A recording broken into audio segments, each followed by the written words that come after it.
আসলে আমরা এমন একটা যুগে আছি যা হচ্ছে বলাও যায় না, করাও যায় না, ধরাও যায় না, ছোঁয়াও যায় না।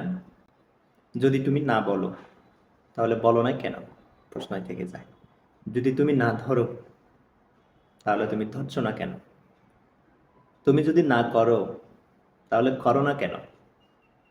মানুষের মধ্যে যেটা ভুল এবং শুদ্ধ দুইটাই অর্থ জীবনের সাথে সমাহিত।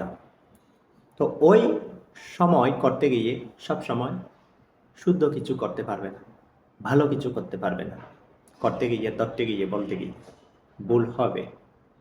এই যে এমন একটা প্ল্যাটফর্মে আমরা আছি, ফেসবুক প্ল্যাটফর্মে, মিডিয়া প্ল্যাটফর্মে গুটি কয়েক মানুষ এমনভাবে হচ্ছে ওই ভুল ইস্যু থাকে, সেটা অজানায় কিছু রয়ে যায়।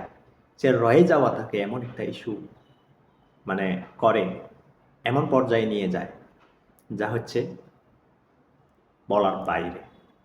আর কিছু যেটা প্রতিবাদ করার, যেটা হচ্ছে কানেক্টিভিটি দরকার, আমরা ওইটা ভাইরাল করা দরকার, পোস্ট করা দরকার, লেখালেখি করা দরকার।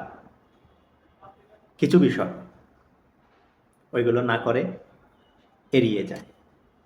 আর যেগুলো হচ্ছে এড়িয়ে যাওয়ার কথা, সেগুলো হচ্ছে বিভিন্ন কিছু যুক্তি দিয়ে সেগুলো হচ্ছে ভাইরাল করে।